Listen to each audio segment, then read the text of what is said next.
Donald Trump has instructed U.S. officials on how to respond if Iran plots his assassination, a directive given well before he authorized attacks on 3 Iranian nuclear sites last weekend. The targets for Dow, Natanz and Esfahan were struck Saturday in an aggressive step to thwart Tehran's nuclear ambitions. Flanked by Vice President J.D. Vance, Secretary of State Marco Rubio, and Defense Secretary Pete Hegseth, Trump announced the operation's outcome. Our objective was the destruction of Iran's nuclear enrichment capacity and a stop to the nuclear threat. Tonight, I can report to the world that the strikes were a spectacular military success. He further proclaimed, Iran's key nuclear enrichment facilities have been completely and totally obliterated.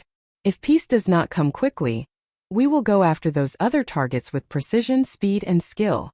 In the aftermath, there is mounting concern over possible Iranian reprisals, including fears of an assassination attempt on the president. This isn't uncharted territory, as Iran has previously been implicated in threats against Trump, reports the Mirror US. Back in 2020 during his initial term, Trump made the controversial decision to assassinate Qasem Soleimani, leader of the Quds force within Iran's Revolutionary Guards Corps, via a drone strike near Baghdad airport. The move sparked intense condemnation throughout the Middle East with accusations of international terrorism leveled at the operation. 4 years later, U.S. intelligence confirmed they gathered evidence suggesting Tehran was plotting to assassinate then-candidate Trump. Last September, Trump himself acknowledged there were big threats made to his life by Iran, although neither of the 2 attempts made last year have been linked to Iranian activity. A month prior, a Pakistani national with ties to Iran was accused of attempting to execute a murder-for-hire plot against U.S. government officials. All these plots provide ample food for thought for Trump, his administration, and the world at large regarding how the country might respond to U.S. bombings. However, it appears a plan is already in place should things escalate to that point. Speaking to reporters in the Oval Office in February, Trump outlined how the states would react if he were killed by the Iranian regime. If they did that, they would be obliterated, he cautioned. That would be the end. I've left instructions. If they do it, they get obliterated. There won't be anything left.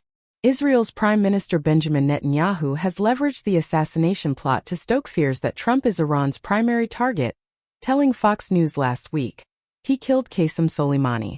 He made it very clear, including now, you cannot have a nuclear weapon, which means you cannot enrich uranium. He's been very forceful, so for them, he's enemy number 1.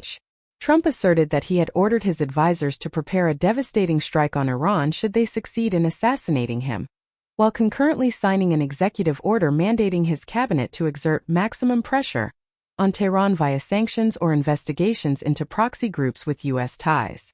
The directive also emphasized the necessity to block Iran from obtaining nuclear weapons or intercontinental ballistic missiles, dismantle its terrorist networks, and curb its missile program along with other conventional and unconventional military capabilities.